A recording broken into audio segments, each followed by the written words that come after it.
conhecida com o nome de Marie-Françoise Thérèse Martin, conhecida como Santa Teresinha do Menino Jesus e da Santa Face, foi uma freira carmelita descalça francesa, conhecida como um dos mais influentes modelos de santidade para católicos e para religiosos do mundo todo, por seu jeito prático e simples de abordar a vida espiritual.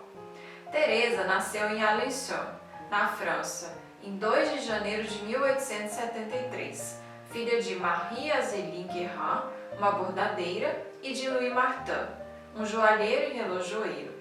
Eram ambos devotados católicos e foram canonizados em 2015 pelo Papa Francisco. Louis e Zélie se conheceram no início de 1858 e casaram-se em julho do mesmo ano na Basílica de Notre-Dame de Alençon. Decididos a princípio a viverem uma vida de irmãos em perpétua abstinência, considerando que anteriormente ambos haviam tentado se dedicar a uma vida consagrada, foram contudo desencorajados por seu confessor e acabaram tendo 9 filhos. Entre 1867 e 1870, perderam 3 bebês e Helene, uma menina de 5 anos e meio. Todas as 5 meninas sobreviventes tornaram-se freiras depois. Marie, Pauline, Leonie, Celina e a Teresa, que era a caçula. Logo depois do nascimento de Teresa, em janeiro de 1873, eram poucas as esperanças de que ela sobreviveria. A enterite, que já havia levado 4 dos seus irmãos, também acometeu-a, e ela teve que ser entregue aos cuidados de uma enfermeira, Rose Taillé, que já havia tratado antes 2 crianças dos Martin. Ela tinha seus próprios filhos e não podia viver com a família, por isso Teresa foi levada para morar com ela num bosque em Saint-Malier. Em abril de 1874, uma quinta-feira santa, Teresa, com apenas 15 meses de vida e já recuperada, voltou então para sua família em Alençon.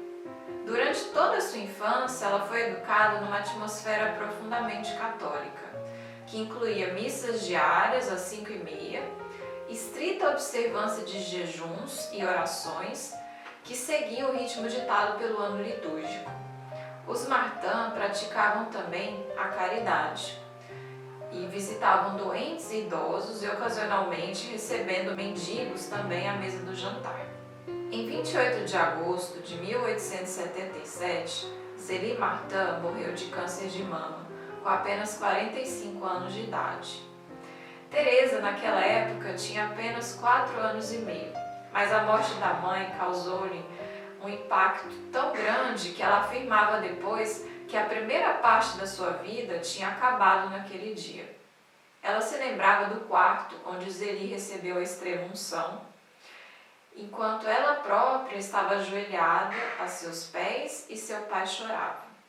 3 meses depois da morte de Zélie, Louis Martin deixou Alençon e mudou-se para Lisieux, na Normandia, onde o irmão farmacêutico de Zélie, Isidore Guérin, vivia com a sua esposa e 2 filhas, Jeanne e Marie.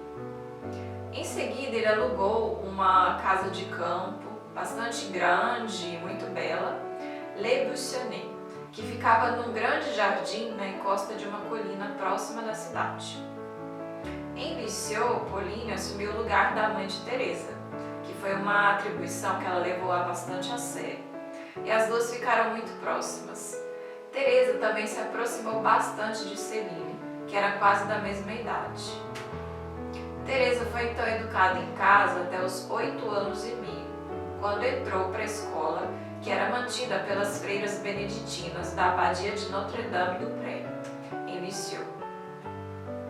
Em parte por conta da excelente educação que ela recebeu de Marie e Pauline, logo ela se tornou a melhor da classe em todas as matérias, menos redação e aritmética. Porém, por conta da sua pouca idade e das altas notas, ela era frequentemente provocada pelos colegas. E sendo muito sensível, Teresa sofreu muito e quase sempre chorava em silêncio.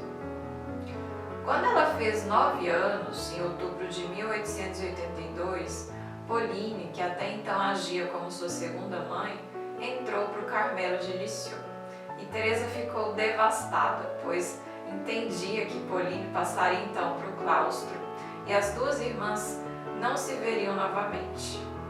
Nessa época, Teresa estava frequentemente doente, sofrendo principalmente de tremores nervosos.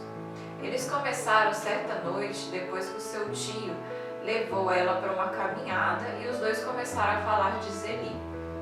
Então, pensando que ela podia estar apenas com frio, a família cobriu Teresa com cobertores, mas os tremores continuaram. Ela então fechou os dentes e não conseguia mais falar. A família chamou um médico para tentar descobrir o que estava acontecendo e em 1882, Dr. Guerral diagnosticou que Teresa reagia às suas frustrações com um ataque neurótico. Alarmada e ainda enclausurada, Pauline começou a escrever cartas para Teresa e tentou intervir de várias formas. Teresa finalmente se recuperou depois que se virou para olhar a imagem da Virgem Maria, que ficava no quarto de Marie, para onde Teresa havia sido movida. Segundo ela, em 13 de maio de 1883, a Virgem lhe deu um sorriso.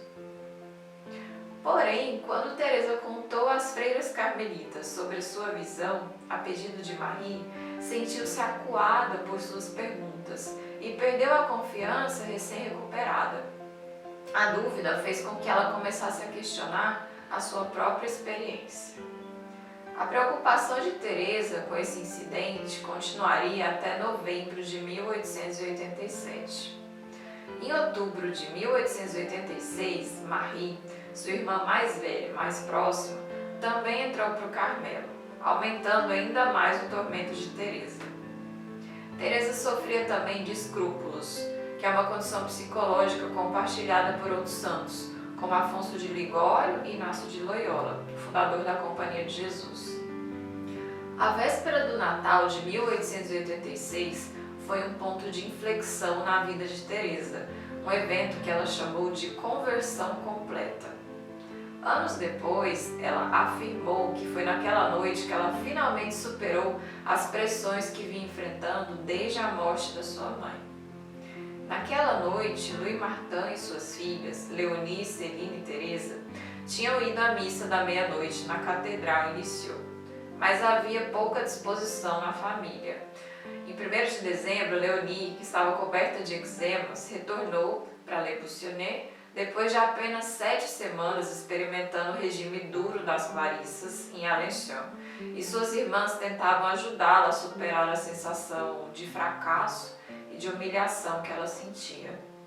Em casa, Teresa, como era o costume das crianças francesas, deixou um sapatinho vazio na lareira, esperando presentes, não do Papai Noel, mas do Menino Jesus, que acreditava-se chegaria trazendo presentes e bolos. Enquanto subia as escadas, ela então ouviu seu pai, que talvez exausto pelo horário ou pelas inúmeras demandas da sua filha, dizer a Celine: "Bem, infelizmente este será o último ano."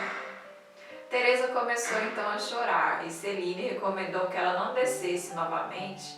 Então, repentinamente, Teresa se recompôs, enxugou as lágrimas, desceu correndo, ajoelhou-se perto da lareira e abriu seus presentes tão alegre quanto nos anos anteriores.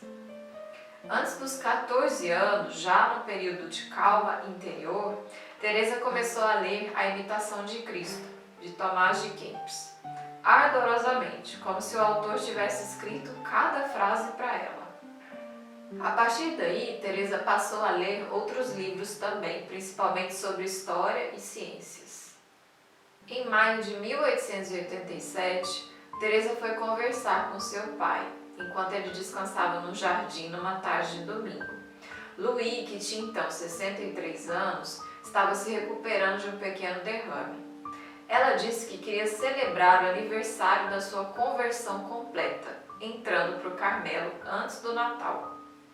Ambos choraram, mas Louis se levantou, colheu uma pequena flor branca com cuidado para preservar a raiz e deu-a para a filha, explicando o cuidado com que Deus a criou e a preservou até aquele dia. Teresa depois escreveu sobre o evento, dizendo que, enquanto ouvia, acreditava estar ouvindo sua própria história. Para Teresa, a flor era o símbolo de si própria, destinada a viver em outro solo.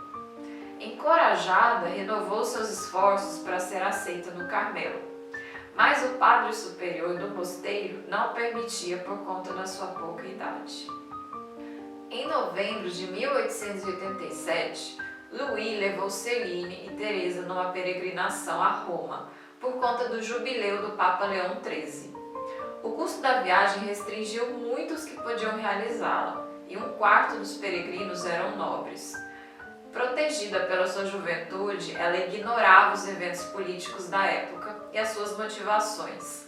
O que ela notou, porém, foi a ambição social e a vaidade.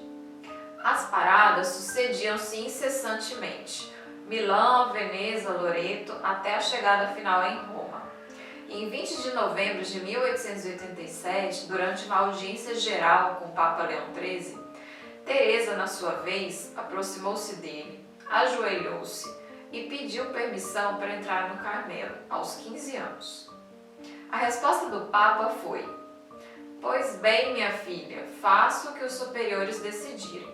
Você vai entrar se for a vontade de Deus." E abençoou Teresa. Ela então se recusou a sair e a guarda suíça teve que carregá-la para fora do recinto. A viagem continuou e o grupo visitou as ruínas de Pompeia, Nápoles, Assis e começou a viagem de volta passando por Pisa e Gênova. A peregrinação de quase um mês veio em boa hora para ajudar no desenvolvimento da sua personalidade. Ela aprendeu mais do que em anos de estudo.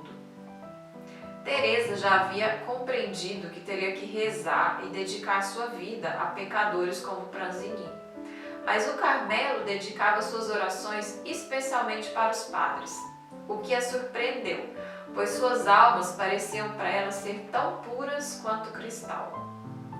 Logo depois, o bispo de Bayeux autorizou a prioresa a receber Teresa. Em abril de 1888, finalmente ela se tornou uma postulante carmelita. A Ordem do Carmo foi reformada no século XVI, por Santa Teresa d'Ávila, e dedica-se basicamente às preces pessoais e coletivas. Fundado em 1838, o Carmelo de Lisieux tinha, em 1888, 26 religiosas de todas as origens e classes sociais. E durante a maior parte da vida de Teresa, a prioresa foi Marie de Gonzague. Quando Teresa entrou para o convento, Madre Marie tinha 54 anos e era uma mulher de humor imprevisível, ciumenta de sua autoridade e capaz por vezes de agir de modo caprichoso. A ela também se acredita um certo relaxamento na observância das regras estabelecidas. O período de Teresa como postulante começou com a sua recepção no Carmelo, numa segunda-feira, 9 de abril de 1888, dia da festa da Anunciação. Desde a infância, Teresa sonhava com um deserto, para onde Deus um dia a guiaria, e agora ela estava nele. Logo de partida, Marie de Gonzague colocou a nova postulante sob os cuidados de Marie, que foi encarregada de ensiná-la a seguir o ofício divino. Depois nomeou Teresa assistente de Pauline no refeitório. E quando a prima dela, Marie Guérin, também entrou no Carmelo, as duas foram designadas para trabalharem juntas na sacristia. Como Teresa seguia estritamente a regra que proibia todas as conversas supérfluas durante o trabalho, as irmãs só tinham a oportunidade de conversar nas horas de recreação em grupo, durante as refeições. Posteriormente, quando Teresa tornou-se assistente da mestra das noviças, não deixava de repetir o quão importante era para ela seguir a regra. Reafirmava constantemente também o papel essencial da obediência na vida religiosa. Durante seu período como postulante, Teresa teve que enfrentar alguma forma de bullying das outras irmãs, principalmente por sua pouca aptidão para tarefas manuais e artesanato. Esse período acabou em 10 de janeiro de 1889, quando ela finalmente tomou o hábito. A partir daí, ela passou a vestir o escapulário marrom, rude e cozido à mão, touca branca e véu, cinto de couro com um rosário, meias de lã e sandálias de corda. Teresa aprofundou seu senso de vocação, levar uma vida reclusa, rezar e oferecer seu sofrimento aos sacerdotes, esquecer-se completamente, com o objetivo de aumentar seus discretos atos de caridade. Nas palavras de Teresa, ela se aplicou especialmente à prática das pequenas virtudes, pois não tinha condições de realizar as maiores. Ela absorveu também a obra de São João da Cruz, uma leitura espiritual incomum para a época, especialmente para uma jovem freira. Juntamente com o novo nome que uma carmelita recebe quando entra na ordem, há sempre um epíteto que sublinha o mistério que a freira deve contemplar com especial devoção. Teresa tinha dois, e para ela tinham igual importância.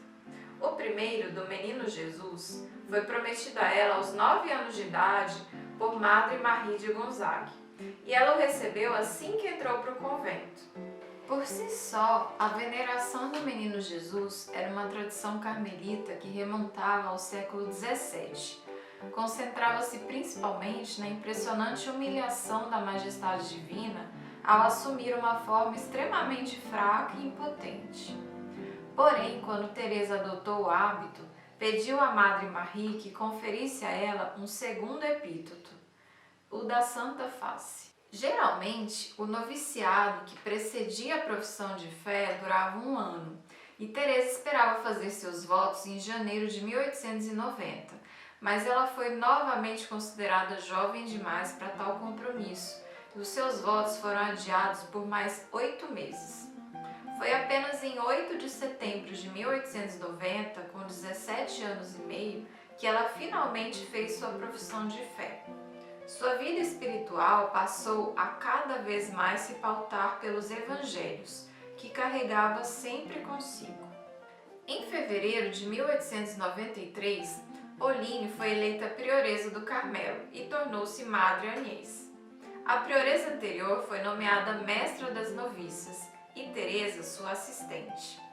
O trabalho de guiar as noviças era agora a principal responsabilidade de Teresa, que no decorrer dos anos seguintes demonstrou grande talento para clarificar a doutrina para os que não haviam recebido uma educação tão boa quanto a dela. Em 1894, o Papa Leão XIII autorizou a abertura do processo de beatificação de Joana d'Arc, a pastora de Lorena, que tornou-se mártir da Guerra dos 100 Anos, provocando celebrações por toda a França. Teresa se baseou na história da França de Henri Wallon para ajudá-la a escrever 2 peças. A primeira, A Missão de Joana d'Arc, que foi encenada no Carmelo em 1894, e a segunda, Joana d'Arc cumpre sua missão, que foi encenada no ano seguinte. E segundo uma de suas biógrafas, Ida Gerges, tratam-se de autorretratos mal disfarçados. No final da segunda peça, a fantasia que Teresa estava vestindo quase pegou fogo. Os fornos de álcool, utilizados para representar a estaca onde Joana foi queimada viva, ateou fogo no cenário atrás de Teresa. Ela não se apavorou, mas o incidente definitivamente deixou marcas, pois o tema do fogo passou a ter um lugar cada vez mais importante em suas obras. Em 1895, durante a missa que celebrava a festa da Santíssima Trindade, Teresa teve uma súbita inspiração de que deveria se oferecer em sacrifício para o amor misericordioso. Em sua cela, escreveu um ato de oferenda para si mesma e Céline. Em julho de 1894, Louis Martin morreu. Já muito doente, vivia sob os cuidados de Céline, que, incentivada pelas cartas de Teresa e pelo conselho das outras irmãs, entrou também para o Carmelo, em setembro. Com a permissão de Madre Agnès, Céline levou consigo uma câmera fotográfica e material para revelar as fotos, uma decisão que seria de fundamental importância para explicar o grande culto à personalidade de Teresa que surgiria depois da sua morte. No final do ano, possivelmente por temer a sua morte, Suas irmãs biológicas pediram que Teresa escrevesse sobre a sua infância. Junto com a sua câmera, Céline levou também cadernos com passagens do Antigo Testamento, um texto que Teresa não tinha acesso no Carmelo, já que a Bíblia Louvain, a tradução autorizada para os católicos franceses, não inclui o Antigo Testamento. Nos cadernos, Teresa encontrou uma passagem do livro dos Provérbios que teve um grande impacto sobre ela. Ela também ficou muito impressionada com uma passagem de Isaías e concluiu que Jesus a levaria para as alturas da santidade. A pequeneza de Teresa e seus limites tornaram-se motivos de alegria e não de desencorajamento. Foi somente no manuscrito C da sua autobiografia que ela deu à sua descoberta o nome de Pequeno Caminho.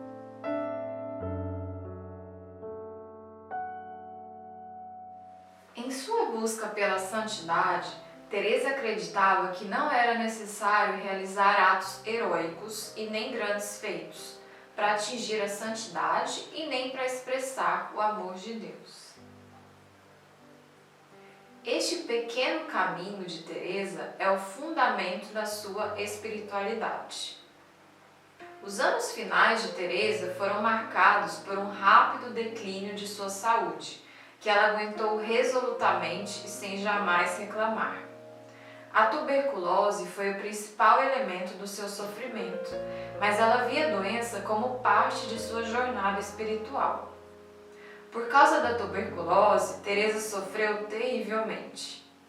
Em suas horas finais, a própria Teresa exclamou que jamais acreditaria ser possível sofrer tanto.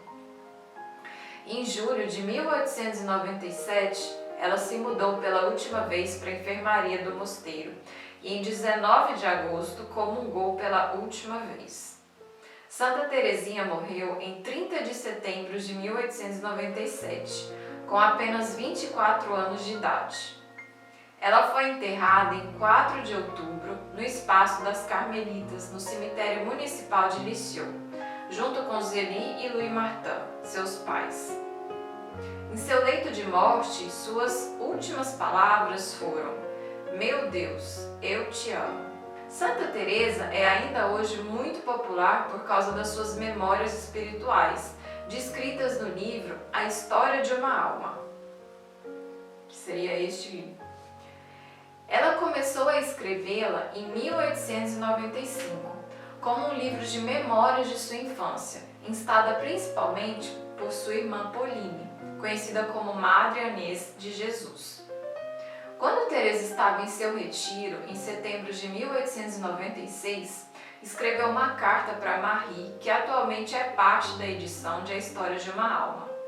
Em junho do ano seguinte, Agnès soube da gravidade da situação de Teresa.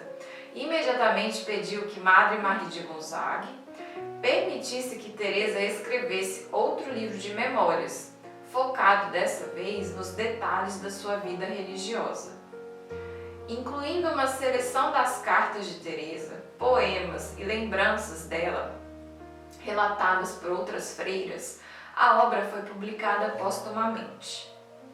O texto foi muito editado por Madre Agnès, que fez mais de 7.000 revisões no manuscrito de Teresa e o apresentou como uma autobiografia da sua irmã. Após o sucesso do livro, que vendeu mais de 500 milhões de cópias, a devoção popular a Teresa de Lisieux cresceu rapidamente na França e em todo o mundo. É acompanhado por testemunhos de conversões e curas físicas. E desde o final do século XIX, as pessoas oravam a pequena santa, muito antes de a Igreja a canonizar. Durante a Primeira Guerra Mundial, os pedidos de intercessão a Teresa se multiplicaram e a sua fama cresceu. Só uma antologia restrita de testemunhos enviados ao Carmelo entre 1814 e 1918 compreende 592 páginas. E em 1914, o Carmelo de Lisieux recebia em média 500 cartas por dia. Nos anos de 1923 a 1925, O número de cartas recebidas aumentou para 800 por dia. O Papa Pio X assinou o decreto autorizando a abertura do processo de canonização de Teresa, em 1914. Bento XV, para acelerá-lo, dispensou os costumeiros 50 anos que eram requeridos entre a morte e a beatificação. Teresa foi beatificada em 29 de abril de 1923 e canonizada em 17 de maio de 1925 por Pio XI, apenas 28 anos depois da sua morte. Sua festa foi incluída no calendário geral romano em 1927, na data de 3 de outubro. E em 1969, o Papa Paulo VI moveu a festa para 1º de outubro, o dia de seu nascimento celeste. Através da Carta Apostólica, A Ciência do Amor Divino, de 1997, São João Paulo II proclamou Teresa uma doutora da Igreja, uma das 4 mulheres a terem recebido a honra até então. As outras foram Santa Teresa d'Ávila, Santa Catarina de Siena e Santa Hildegarda de Bingen. Junto com São Francisco de Assis, Santa Teresinha é um dos santos católicos mais populares desde a era apostólica. Como doutora da Igreja, está sujeita a intenso debate e estudo teológico, e como uma encantadora jovem cuja mensagem tocou a vida de milhões, é o foco de fervorosa devoção popular. De fato, a caridade se mede não pela quantidade das obras ou pela sua grandeza, mas pela intensidade do amor com que são feitas. Para retratar a Santa Teresinha, não me baseei em uma de suas fotos da época, mas em uma estátua que, dentre tantas outras, me chamou muita atenção durante minha última viagem a Rimini, na Itália, em 2020, devido à beleza da sua forma e à singeleza do seu olhar, doce e sincero, próprio como imagino que deveria ser o da santa. Fiz então a pintura a óleo sobre uma tela de linho de 80 por 60 centímetros, que foi então doada para a Paróquia Santa Teresinha do Menino Jesus em Aparecida de Goiânia. Trabalhar na pintura de Santa Teresinha do Menino Jesus e conhecer melhor a história da sua vida e do seu pequeno caminho foi muito interessante para mim. Espero que tenha sido para vocês também. Muito obrigada a todos pela atenção.